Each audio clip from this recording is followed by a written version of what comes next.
Gentlemen, welcome to Fight Club. Gentlemen, welcome to Fight Club. The first rule of Fight Club is, you do not talk about Fight Club.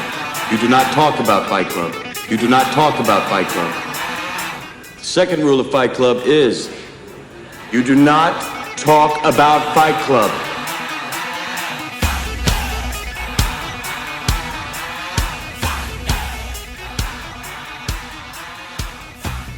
Hello, you lovely lunatics. This is Werewolf the podcast, and this is yet another episode in our medieval stage of the werewolf's history. William Marshal going to find the Wyrm.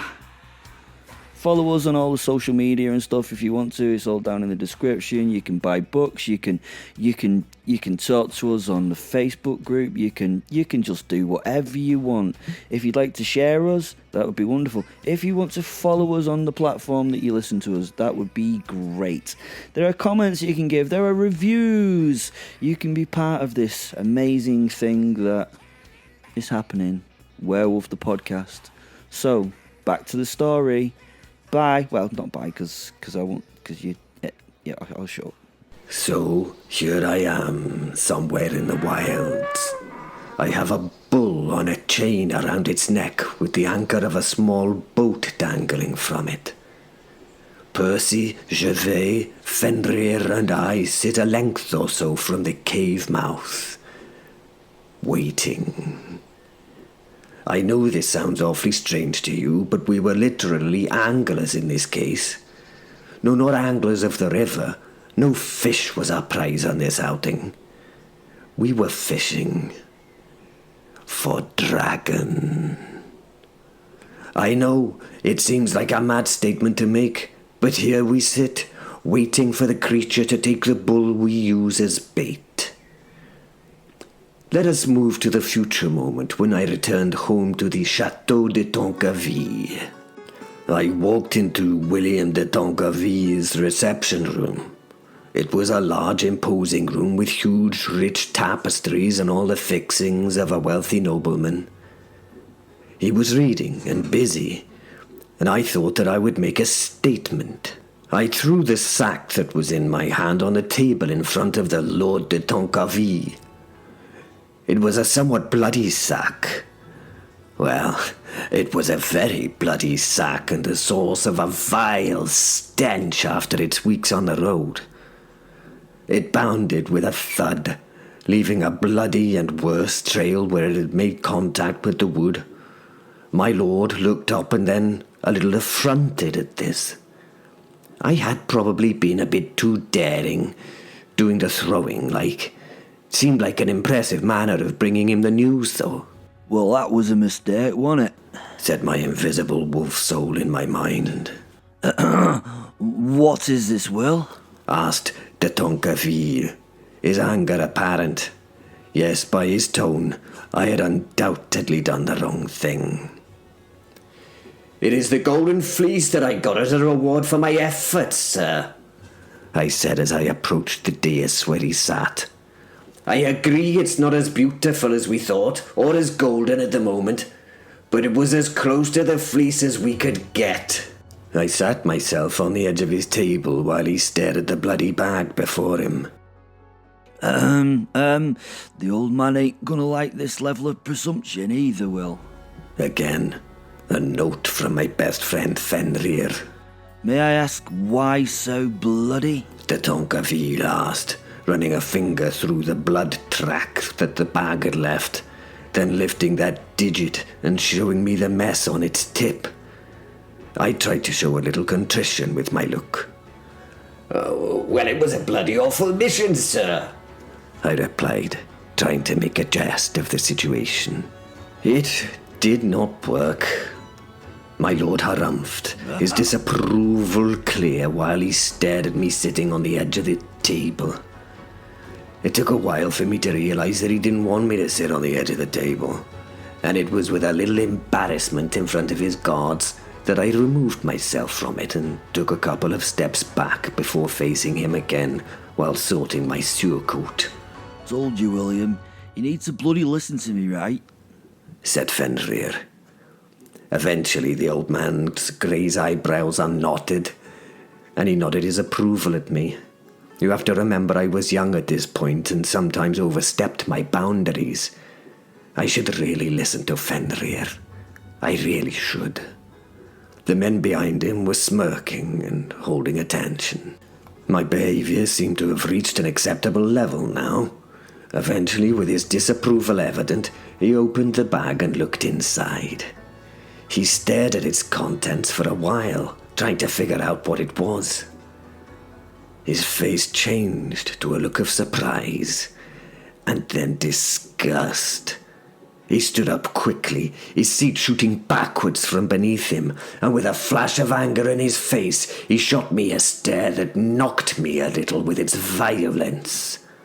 What in God's name is the meaning of this? He asked. I was ready for this and beamed. Somehow, this cooled his wrath. My smile often did that to folk. He drew his seat back under him and leant back in his chair, lifting a cup as if to wash away what he'd seen from his mouth. Okay. Bring forth a chair, William, sit upon it. This is obviously going to be some sort of fascinating story, he said, while he filled another cup and placed it where I was to sit. So let me tell you that story. A few months before this, my lord had asked me to meet him in his living quarters. He said he had something special that he needed to talk to me about, so I met him that evening. He asked me to join him for a game of cards, to discuss a journey that he wanted me to undertake. As we played, he began to tell me a story. Have you heard of a town in Aquitaine called Perigord, William? He asked. I laid 3 cards down and picked 3 from the deck to replace those in my hand. I have not, sir, I told him. He laughed. Astonishingly honest as always, William. Well, the local lord there, the Count of Perigord, has lost his mind. He is saying that in the caves close by that there is a worm of all things. He paused and looked at me to see what effect this incredible news would have on me. I just stared at my hand of cards while I saw through Fenrir's eyes that the lord smiled at my lack of response. He offered me the decanter of wine. I took it, refilled my cup, and had a drink. Still smiling, he placed his cards and collected more as he enjoyed the fact that he was winning and that I did not seem shocked or concerned about him mentioning a dragon of all things. I do not want to disparage a nobleman, sir, but it seems like he's gone mad then, sire, I replied. It does seem so, but he is an old friend of mine, and I do want to offer him some kind of support for this madness. I'd like to send you and maybe a few of my retinue to go and help him with his madness. You never know. He might be right. He smiled. You could be as famous as St. George if you bring me a dragon's head. He continued as he laid his cards on the table. Ah, I win again. Sorry, William. He laughed.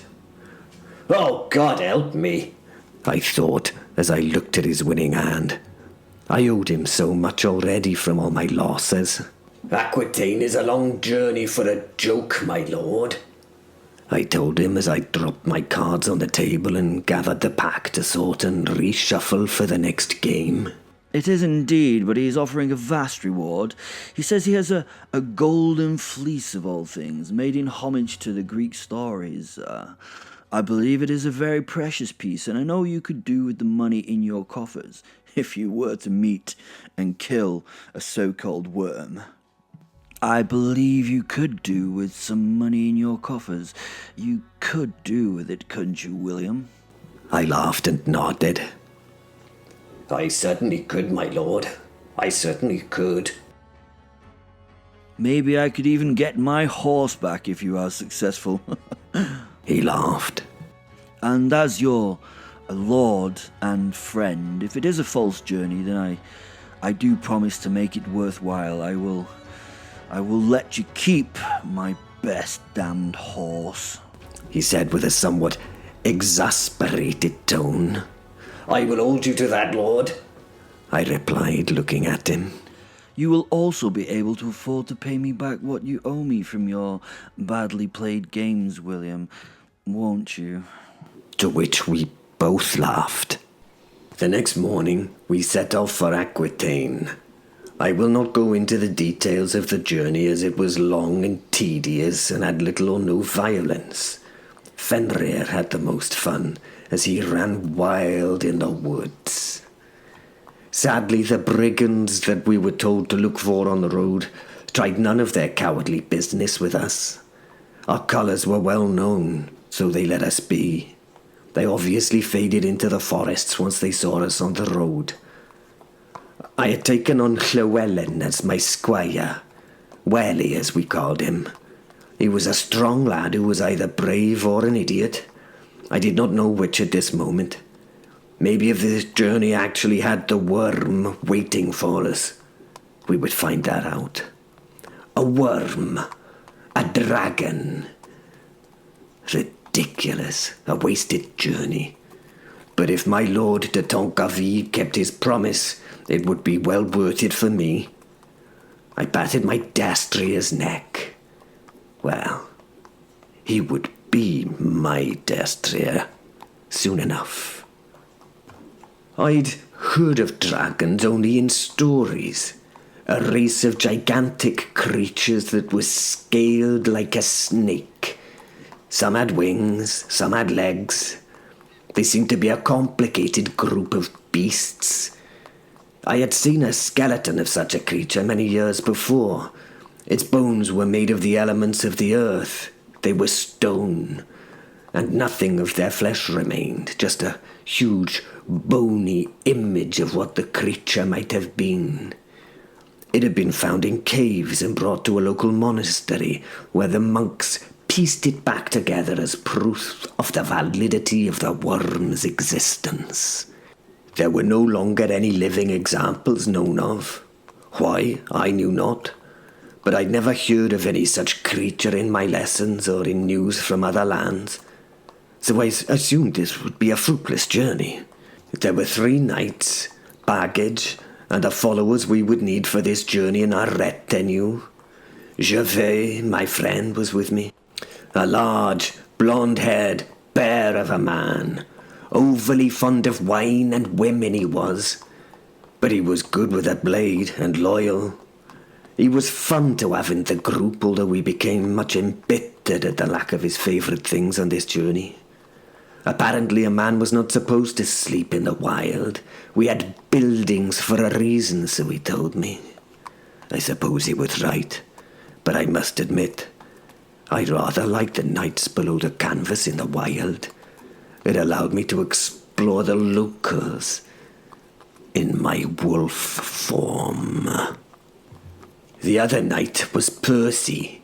He was a tall, lanky man who'd lost his hair at the tender age of 20 winters, and at 24 he looked like he was 40. I liked to travel with Percy. He could play his zither and sing very well, and his storytelling was exceptional. I liked Percy a lot. It would be a tiresome journey without him, jesting and bragging about the women he pretended to have bedded. He was apparently the rider of over 100 females. An impressive feat at the age of 24, I think. After weeks on the road, we finally reached Aquitaine and the town of Pérégieux. There we met with the local bishop, who was a dull and devout man, before meeting with the Count of Périgord. The bishop was ensconced in the grand cathedral in the town, and I spent many hours within its walls, happily praying and giving thanks to God. It felt a relief to be in God's house once again after the journey through the wild. The bishop, a holy man, vouched that the worm was real. It lived in a cave system called Grotte de Massange, near the Dordogne River, and it rained terror over several villages in the area. It took livestock, and after a knight called Brost was sent to hunt and kill it, it destroyed a local town, killing its entire populace in a night of fire and blood. It was horrific revenge they took on those people, apparently, leaving only one of the local priests to tell the story and offer its demands to the local nobles. After being rudely dealt with, it wanted women of noble birth to be provided as a sacrifice, one every 6 months. Why is it always a noble woman? Must be that it hurts the important people in the area, I suppose. Or maybe they're tastier because of their better upbringing and nobility. Who knows? But I probably would not have been here if it had just been wanting peasant girls. That seems rather unfair to me. But the balance of power in this world is unjust, and I have been on the receiving end of a lack of status. I will do something about that one day, but not now. I still had to prove myself. This was a gift. As well as the sacrifice of a maiden, there would be cattle and sheep which were to be left at the opening to its fetid home every month. 6 cows and 12 sheep. This would hurt the peasants, as the stock of the ruling classes would not be given to the beast. Only theirs. Still unfair. This information from this man of God changed things for us. The bishop would not lie. This meant the joke we had been enjoying on our journey, the fun we'd been thumbing our noses at on the travel, was no joke. It was real. Percy had written a hilarious ditty about the Dragon of Dordogne, culminating in it being the spitting part of the Count's manhood. A little vulgar, I grant you, but sang before us men it was very amusing. The song now needed to change its lyrics to fit the real story, and the men listening would no further laugh, but quail at it. At the point this truth was discovered, the other knights with me seemed to have other things on their minds than fighting the beast. I think it gave them fear that this creature truly existed. In Fenrir's and my mind, it was going to be an incredible thing to do. To take that worm in the dark and win that fleece. I would fight this thing and take its head, I would. I would win the fleece for my lord and get more worth in his eyes. The Count de Périgord was a proud man. His home was fine, and he had many children and a beautiful wife. A very beautiful wife. Grudgingly, he had agreed to the worm's terms, with many more of the local nobles.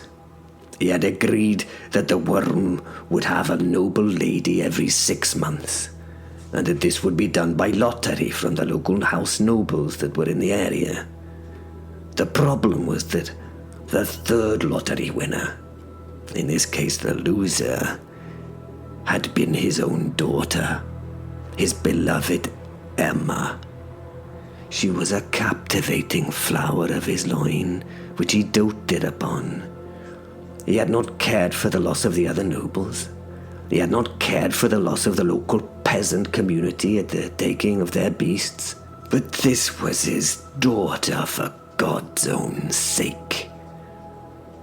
We sat at his table to sup. He was distraught with the coming loss of his little Emma, he was, and he treated us like heroes that we were not yet. You cannot fail, he told us. You have to succeed, or the monster will burn down my home. It is a wily and intelligent beast. It has the mind of the devil, and will play tricks and will not easily fall into traps. The Count told us. As more information was regaled upon us, Percy took on somewhat of a green hue, whilst Gervais and I got excited at the concept of battle. A battle of the beast. Halfway through this strange evening, a large sack was wheeled into the hall. The sack was dropped from its large cart to the floor in the centre of the room. When I say large sack, I really do mean very large. It could easily have held my horse. As the sack rolled to the ground, we could see it held vast weight. 12 strong men came forward to the sack and carefully split it with knives. It revealed a most beautiful sight. A golden-haired fleece shone in the many lights of the gigantic room.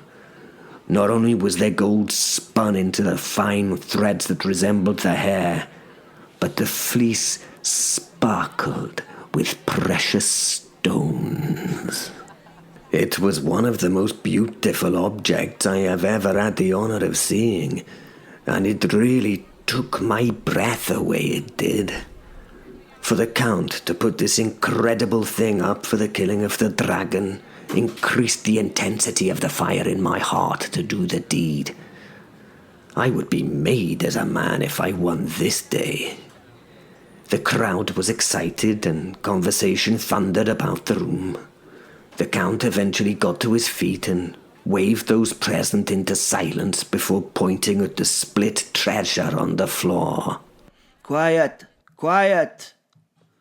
This, my friends, is the fleece I had made.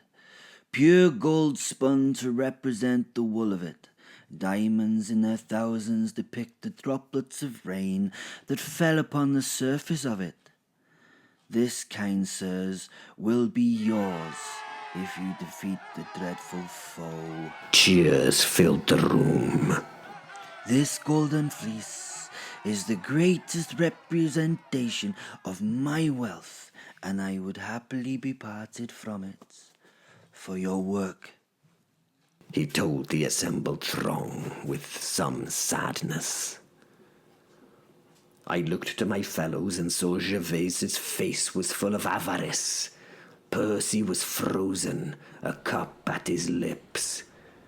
Fenrir, the wolf soul, was walking around the fleece unseen to all those present. His mind was in wonder at what he saw. He was always much more paranoid about these things than I was. I wanted it. I know, a folly of a young man thinking wealth and notoriety were everything. I suppose at that age, and to me, it was. The fleece was left there as the night's festivities went on. Percy sang a song of home to much wonder of those many present. He would not be alone in his slumber this evening, judging by the rapture of some of those looking on. Gervais was his usual self, lost in cups and pontificating about great war strategies with other nobles and knights of the Count's retinue. He recounted a web of near truths about his abilities as a warrior.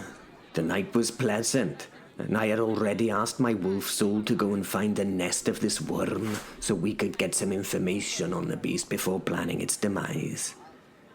This was one of the great things that having the wolf soul could offer. He could travel unseen to any point and send back what he sensed about the place into my mind. It took the wolf until morning to get to the caves where the creature was said to live.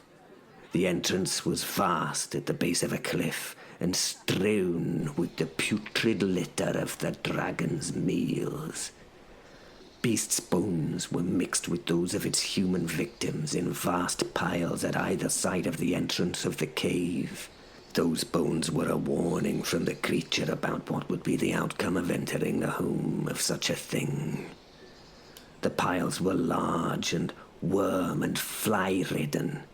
I could use the wolf's soul senses with him and get a picture of the place, and the smell was truly abhorrent. Even being so many miles away, that stench made me want to vomit, and I reached for my piss pot just in case. Fenrir left a wide berth around these warnings as he investigated the entrance carefully. He was not threatened by the beast inside, as he was not a physical being. He was just as if a ghost. He could walk through things of the physical plane, much like a spectre, or in this case, the angel that he was. The entrance to the cave had been widened by raking claws. What claws they must have been. The scars of those deep talons had left deep raking cuts in the stone, in the very stone of this place. What could they do to flesh if they could rake such things as rock? Fenrir smirked as he saw them. Those things won't damage me, William, but if they touch you, you're going to become many pieces, me friend. He always thought that this style of jest was amusing, and he also knew that if I felt fear over something, I would be more likely to want to face it. That I would like to be tested by it. It was his way to sharpen my mind for the quest. I will not let them touch me then, Fenrir. I will touch them without return. I certainly bloody hope so, William, because you'll need more than one coffin if you don't. He laughed. I smirked. I was getting excited to see the creature that had made this pretty mess. Fenrir wandered into the cave. Fortunately for us, his eyes were made for twilight and darkness. He could see almost as well in the dark as he could in the day. He followed a furrow in the stone of the ground as it went deeper into the caves. As he travelled, he passed pictures on the wall. Men had been here before, it seemed. There were simple drawings on the wall representing men and beasts of the locality. They looked very ancient. He continued to follow the groove on the floor and started to hear the deep breathing of something gigantic. With each breath the thing took, the air currents of the cave were disturbed. Air was pushed past the soul on each exhale and drawn back with each inhale. The cave was enormous, so God only knew how large this thing must be. And then it was there. A gigantic wall of scales, green and large as a man's hand they were. The dragon was hunkered into a space in the cliff wall. That was all that could be seen.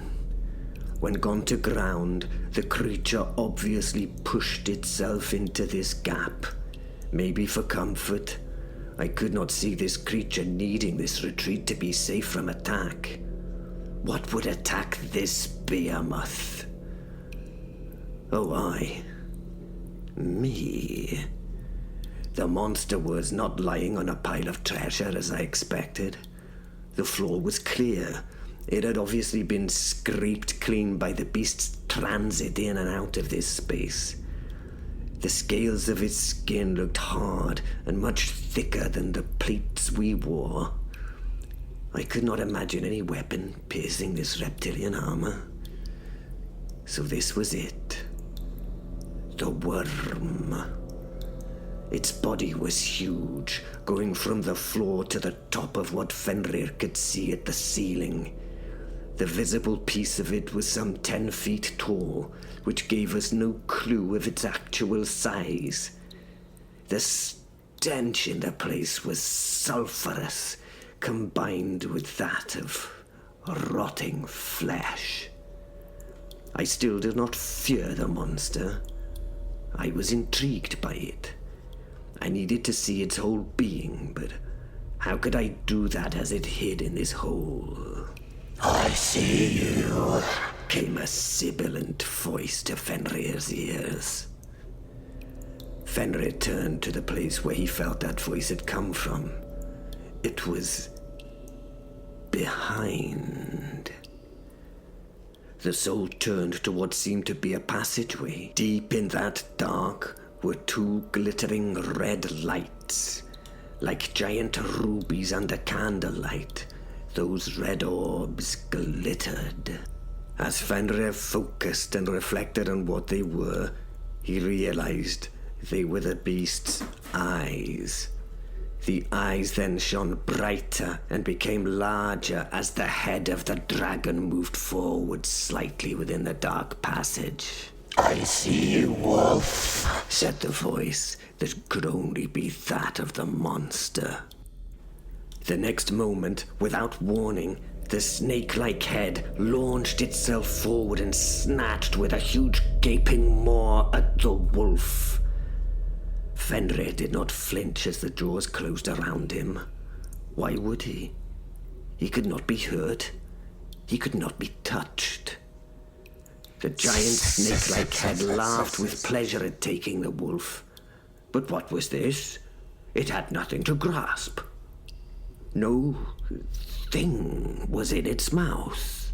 The beast's neck and head quickly retreated back to their home in the depths of the passage, hissing its disapproval at this outcome.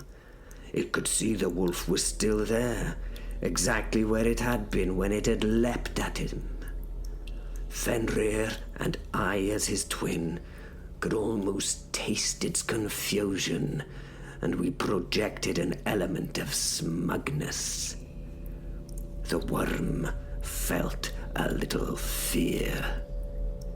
It would feel more before this conversation was over. "Why can I not consume you?" asked the dragon. "'Cause I'm here to consume you," laughed the wolf. "I'm here as part of a quest to take your bloody head, Worm. You've gone too far, and you're going to pay for your impudence. I give you the choice to submit. It'll be a quick death if you do, a noble death as you pay for your crimes against man around here. It's the only chance I'm going to give you. Choose well," continued Fenrir. I could hear all this happening in my head and knew Fenrir was improvising such a story. It was such a good falsehood if a falsehood can be thought of as good. "I will never submit to such weak creatures. You attacked me, so you owe me for your own impudence," said the worm. "Oh, the creatures that come for you are no mere men. They're sent by Lord God himself." I did not like this lie. It brought me displeasure. But I know these things must be done at times. "What are they then?" the dragon asked dismissively. Despite his dismissive tone, his concern was apparent. "They are your death," said Fenrir to the monster. The laughter that Drake gave echoed in the cave. "I think not," it said. "I've issued you with the opportunity to save yourself some pride. Now you're gonna die like the bloody worm you are," said the wolf as he turned his tail and left the cave. "Bring me my food, and I may let your so-called heroes live. And they..."